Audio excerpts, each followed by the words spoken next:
Merci d'être là. Le COJES suite et fin, madame, monsieur. Le COJES en milieu scolaire, c'est le comité de gestion des établissements scolaires. Vous le savez, depuis 2 semaines, on parle du COJES.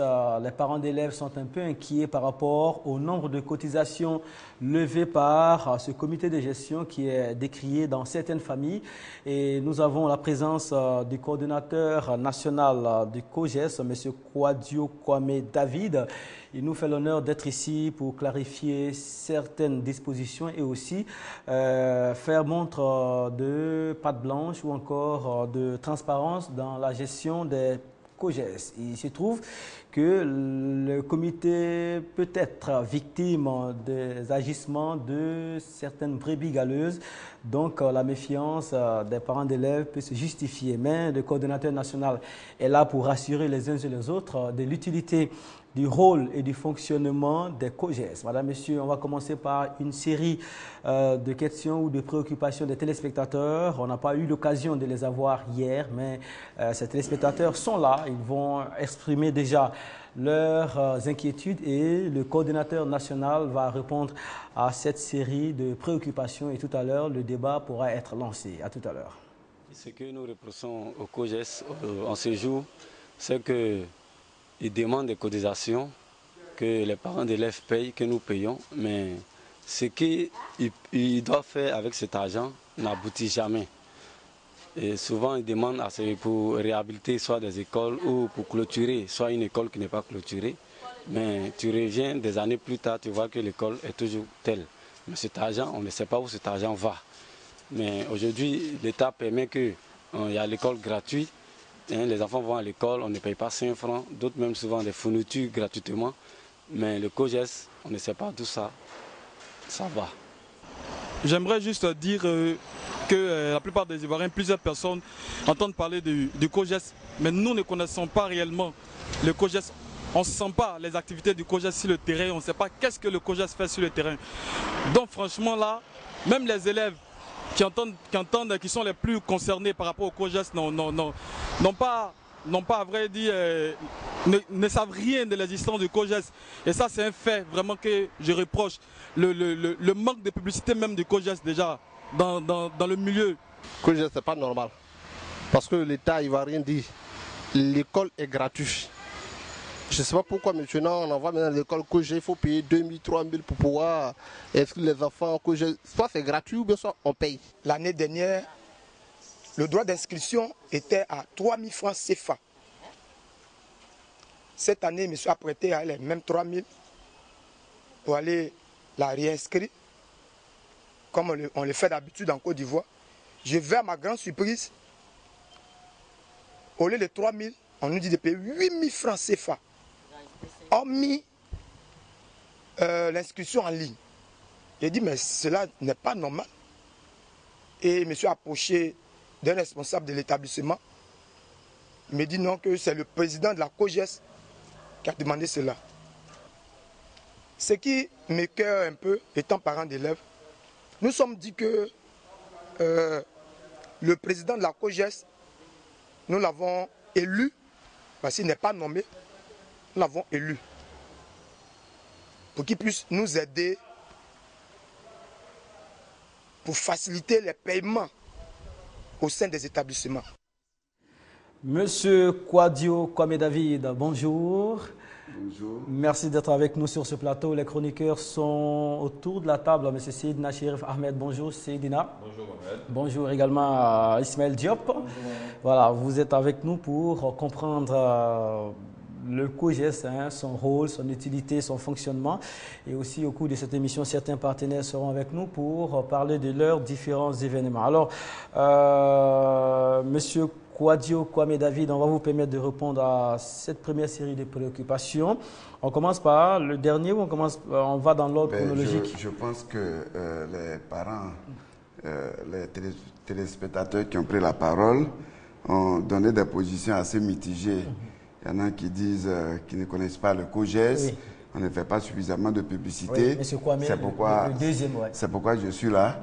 Je pense que notre mission, c'est justement d'expliquer les attributions des comités de gestion dans les établissements, d'autres ont soulevé des préoccupations réelles. Les gens veulent cotiser, mais ils veulent savoir qu'est-ce qu'on fait avec leur argent.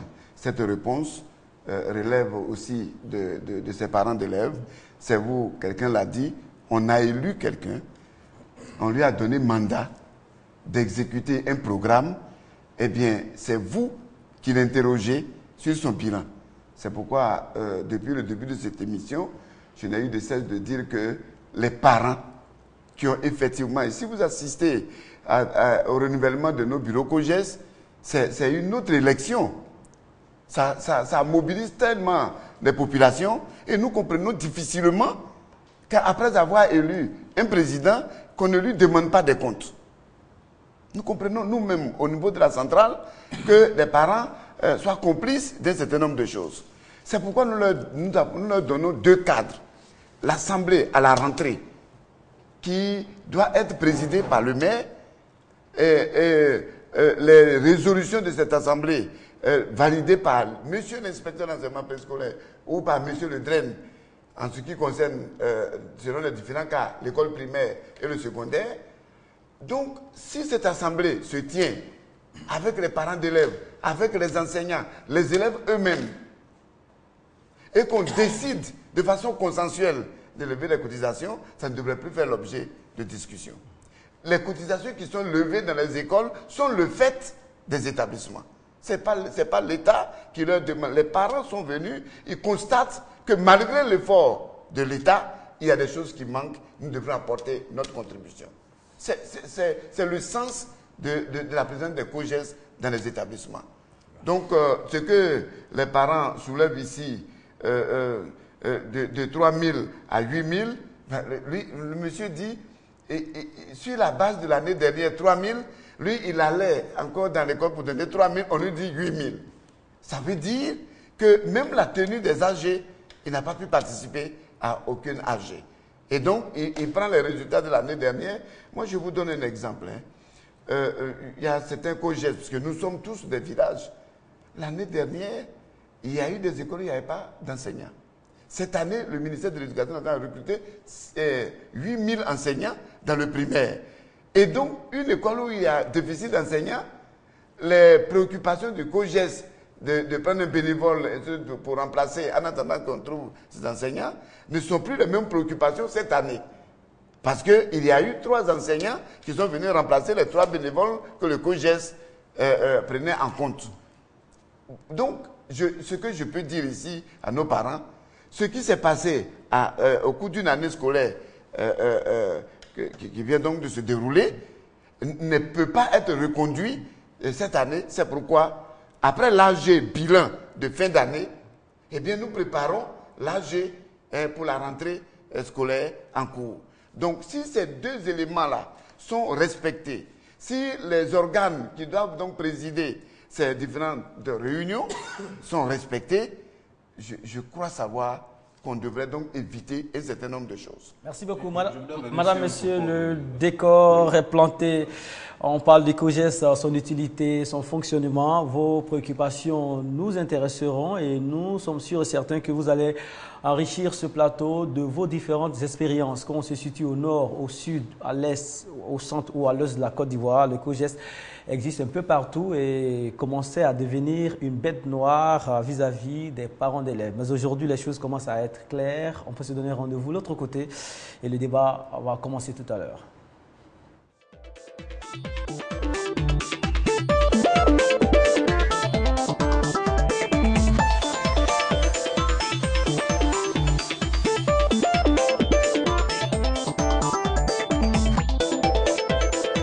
On garde le contact. Cette semaine, le COJES, comité de gestion des établissements scolaires, sera traité au peigne fin. Lundi, le COJES, son rôle, sa composition.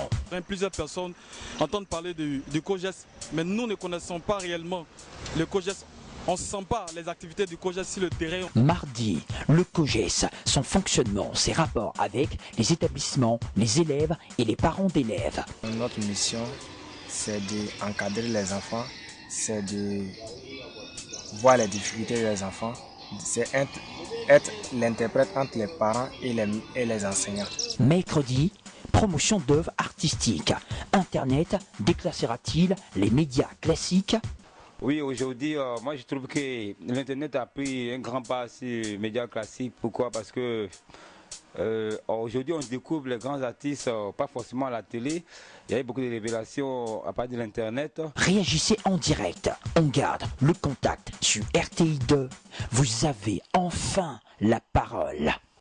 Vous faites très bien d'être avec nous. Le 22 42 54 sera ouvert dans quelques minutes et aussi vous pouvez interagir à partir de Internet. Facebook.com/on garde le contact. Le sujet, vous le connaissez, il s'agit du COJES, son rôle, son utilité, son fonctionnement. Et nous avons la présence du coordonnateur national, M.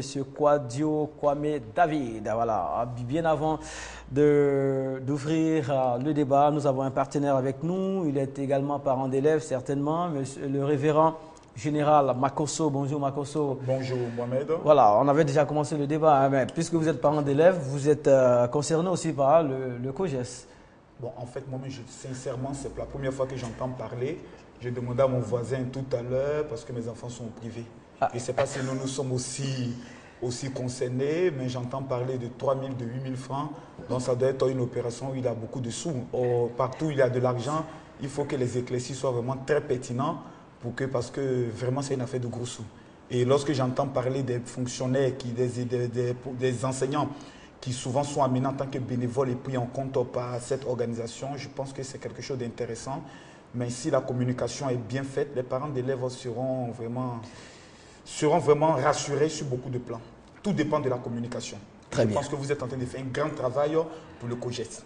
On est là pour ça. Alors, révérend, avec vous, on parlera de formation de pasteurs, tous les mercredis, bien entendu, donc à partir de demain 9h. Exactement.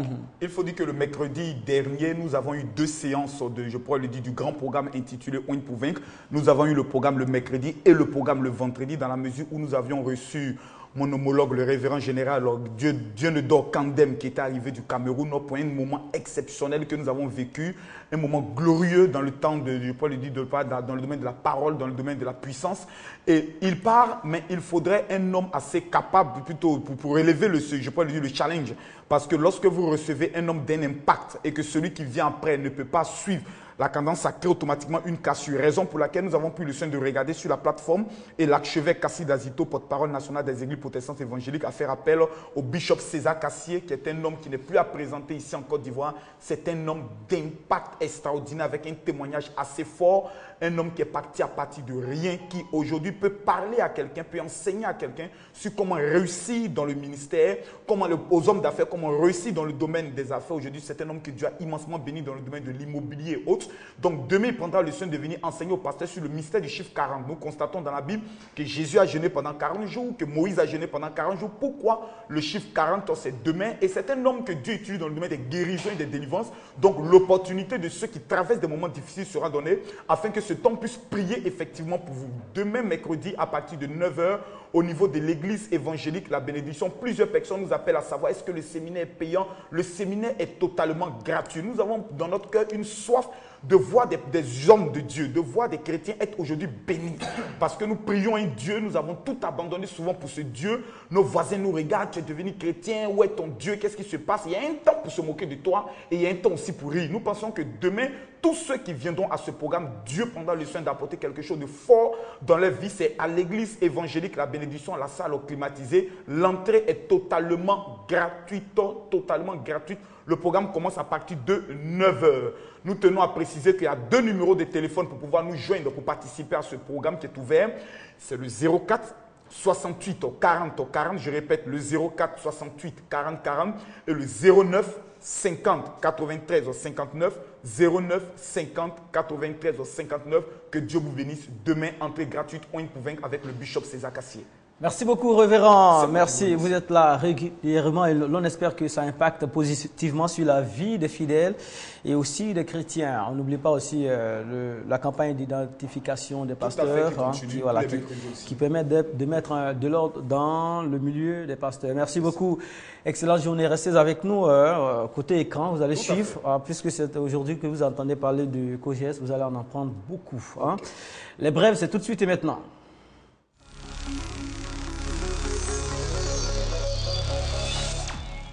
20e anniversaire de l'UMOA, Union monétaire ouest-africaine, Union économique et monétaire ouest-africaine. C'est au Burkina Faso. Certains artistes sont invités et ils sont de la partie des artistes venus de tous les pays concernés par l'UMOA. Vous voyez à l'écran Boumou Mamadou qui a posé avec tous les artistes, des artistes burkinabés. Ça c'est Awa Boussim, des artistes du Bénin, des artistes en tout cas de tous les pays qui composent l'UMOA. La question va tout droit à notre ami Diop qui, pour lutter contre Ebola, demande qu'on utilise ces grands ensembles-là, parce que l'UMOA fonctionne, la CEDEAO fonctionne.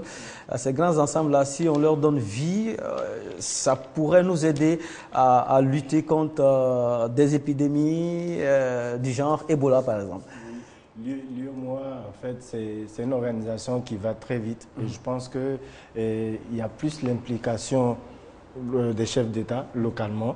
Et l'UMOA va tellement vite que vous avez l'impression que c'est une entreprise privée. Voilà. J'ai suivi plusieurs réunions de l'UMOA, par exemple, sur les taxes douanières où ils voulaient qu'il y ait une seule porte d'entrée dans l'espace UMOA. Par exemple, si tu dois venir en Côte d'Ivoire, que tu rentres par le Sénégal, c'est les mêmes visas que tu as. En fait, ils bossent beaucoup à ce qu'on soit un seul bloc. Ouais. Et je pense qu'on doit utiliser ce bloc-là pour avancer rapidement, même face à Ebola. Après, si les autres ont envie de suivre, ils vont s'affilier à ce mouvement et puis on va avancer. Il ne faut pas attendre tout le monde pour faire bouger les choses. Seydina, dans l'uniformisation, on peut aboutir à des résultats? Bien sûr, parce que, comme je le dis, je prône beaucoup l'union. Sans l'union, je pense que les États africains, étant des États satellites comme ça, ne peuvent pas vraiment amorcer le développement réel.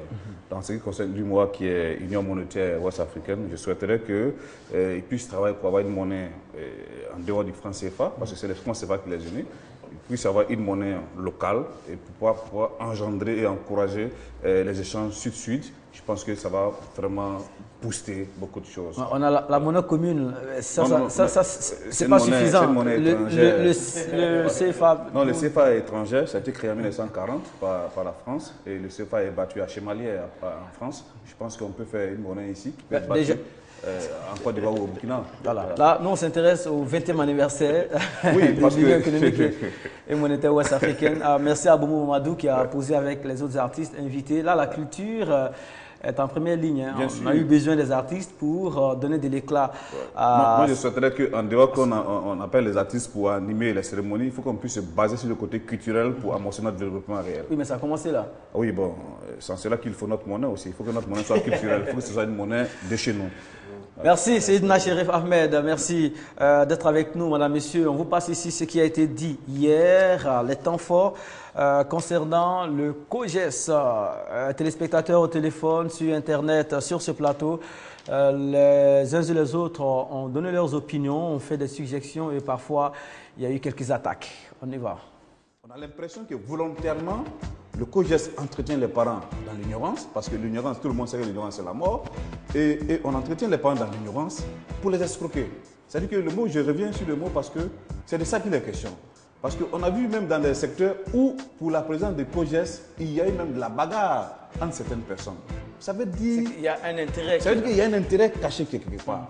Est-ce que ce n'est pas par rapport à porter cet intérêt qu'on entretient les gens dans l'ignorance? Parce que tout ce que le doyen est en train de dire, c'est des choses qui existent dans le test, mais qu'on ne connaît pas. Quand tu vois la liste de fournitures de CP1, chaque parent doit cotiser 2000 francs pour les compositions. Quand on multiplie par 5000, ça te fait 10 millions. Quand il y a une ampoule qui est gâtée, chaque parent doit cotiser 200 francs. Ça te fait 1 million pour une ampoule qui coûte 800. Pour coûte 800 et 1500 francs. Donc, je crois que cette fois-ci, parce que quand nous on écoute le coordinateur, on comprend que ce n'est pas le rôle du COGES et on met à nu ce genre de pratique. Il faut que tous les parents sachent qu'ils ne sont pas obligés de payer ça. Les fournitures scolaires n'ont rien à voir avec l'entretien de l'école. Les fournitures, le matériel didactique, ça n'a rien à voir avec l'entretien, l'appui que le COGES apporte. C'est les raisons pour lesquelles nous disons que le cadre de fonctionnement actuel des comités de gestion, Si ce cadre est bien appliqué, il y a des choses qu'on peut balayer rapidement du revers de la main. Le COJES a un bilan nuancé, d'abord positif, avec toutes les actions menées dans nos écoles, du genre construction de latrines, dons de tables, bancs, etc. Mais ne cachons rien, le bilan est aussi négatif à cause des malhonnêtes qui sont infiltrés dans ce comité. Pour ceux qui parlent d'école gratuite, ça n'existe pas. Voilà, Patrick Ndiaka, vous êtes sur la toile, facebook.com/on garde les contacts. Les preuves en images et des preuves écrites sont là devant vous. On vous écoute, Patrick, pour l'état des lieux. Bien avant de commencer le débat du jour, aujourd'hui, que doit faire un COJES et que ne doit pas faire un COJES? Voilà. D'accord. D'abord, bonjour Mohamed, bonjour aux téléspectateurs. Alors aujourd'hui, dans mes enquêtes, j'ai pu avoir des informations intéressantes qui m'ont dirigé dans une école primaire d'Abidjan, précisément. Le nom de l'école, c'est l'EPP Yassé Philippe et Atumbré Joseph. Vous avez juste devant moi, sinon devant vous, les premières images. Il s'agit en fait de cette école. Au sein de cette école, il y a bien sûr le COJES qui a adressé une lettre à un homme public, un ancien sportif ivoirien du nom de Badra Aliou. Et ils ont demandé de l'aide à ce dernier pour qu'il puisse les aider à réhabiliter les aires de jeu de cet établissement. C'est environ près de 5 millions. Et tout de suite, ce dernier a bien voulu aider cette école en finançant la réhabilitation de l'aire de jeu que vous constatez juste devant vous. Et encore, cette même école a entrepris une autre action en adressant un autre courrier à M. Badra Aliou pour avoir encore financement pour la réhabilitation de la toiture des établissements, c'est-à-dire les images qui vont se suivre juste après à ce que vous constatez. Mais d'abord, j'aimerais déjà, si Fatou me le permet, vous montrer le devis rapidement. Allons-y, lisez. Voilà, voici un peu besoin pour travaux de toiture maternelle Yassé. Il demande à ce dernier l'UFE. Pardon? Pas les chiffres. De toute façon, une demande a été adressée à un mécène qui a aidé à réaliser des travaux au sein de l'établissement. Donc, l'aire de jeu a été, réhabilitée. Donc, on a eu les images. Il y a d'autres besoins. En fait, Mohamed, je parle des chiffres. Pourquoi? Parce que tout à l'heure, vous avez vu M. Ismaël Diop dans le temps fort qui précisait en fait que lorsque chaque élève cotisait une somme, ça révélait à beaucoup de millions. Alors que là, pour la simple réhabilitation de la toiture de cet établissement que vous allez voir dans quelques instants, ça relève de 174 000 francs seulement. Ceci veut dire que si au départ, la demande a été faite pour chaque élève, dans tout l'établissement, ça allait ressortir des millions de francs CFA, alors que c'est un coût moindre qui est demandé à M. Badra Aliou pour la réhabilitation de cet établissement. D'accord. Monsieur le coordonnateur national, est-ce que ça fait partie du domaine d'intervention des COJES, servir d'interface entre d'éventuelles bonne volonté et les établissements? Oui, je voudrais remercier. Depuis que nous avons commencé l'émission, on a eu le sentiment que on utilise l'argent, on ne sait pas ce qu'on doit faire. L'édition des comptes est un préalable. Et donc, je voudrais donc féliciter le bureau COJES de cet établissement d'indiquer tout simplement que dans les attributions des COJES, la toute première attribution, c'est l'entretien courant des bâtiments et la sauvegarde du patrimoine. Ça veut dire quoi? Ça veut dire qu'on a montré les plans de rive de cet établissement. Et nous sommes dans un établissement. Cet établissement n'a pas été conçu comme ça, n'a pas été construit comme ça. Elle a été remise toute neuve. Et chemin faisant, 1 an, 2 ans, 5 ans, le plafond qui tombe, c'est une pointe qui se dégage par rapport au temps. On a besoin d'une autre pointe pour remettre le plafond à sa place. Mais si vous ne faites pas ça, et qu'un plafond tombe, 2 tombes, 3 tombes, s'il y a du vent qui passe là, c'est toute la toiture qui s'en va. Alors, la présence des comités de gestion dans un établissement, chaque année, c'est d'évaluer cela et de voir qu'est-ce que ce bureau COJES peut apporter comme contribution. On peut même aller, je dirais, dans le jeu de rôle. Dans un village, dans une localité, il y a au moins un parent d'élève qui est menuisier. Comme on a eu recours à ce grand champion que nous avons connu, je profite pour lui dire merci. Mais parmi donc les exigences que nous demandons au comité de gestion, c'est d'abord de faire l'état des lieux, de savoir auprès de qui nous pouvons avoir un apport. Je l'ai dit, parmi les sources de financement, il y a des dons qui peuvent être faits au comité de gestion. J'ai fait visite à un établissement où même dans l'établissement des gens du quartier jouent dans l'établissement. Ils se sont rendus compte que l'école où ils s'en vont donc s'entraîner, l'école est délabrée, et donc ils ont apporté un appui, au point que c'est un des leurs qui devient aujourd'hui président du bureau COGES. Je crois que c'est de ça qu'il est question. Parmi les attributions que je vous ai présentées la dernière fois, nulle part il est écrit de l'argent. Nulle part. Mais il est dit dans le texte, au cas où cela s'avérait nécessaire de faire des levées de cotisation exceptionnelles.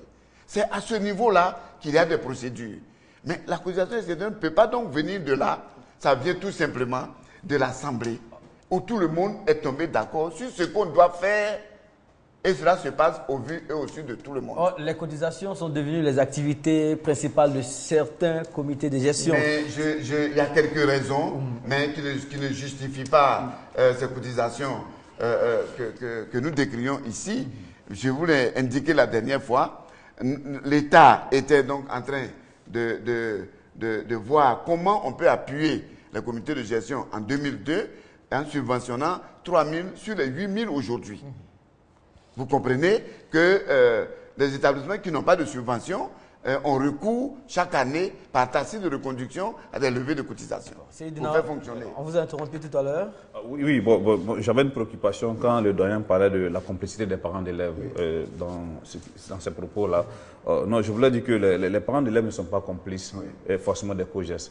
Mais les parents d'élèves qui se laissent entraîner par ces gens de complicité, entre guillemets, je vais utiliser un mot, entre guillemets, mange avec ces COGES-là. Parce qu'il faut reconnaître que, voilà, on vient de voir le COGES d'Adjamé Mairie 1, qui a pris ses responsabilités, qui allait vers la recherche des financements, qui allait vers un fils d'Adjamé.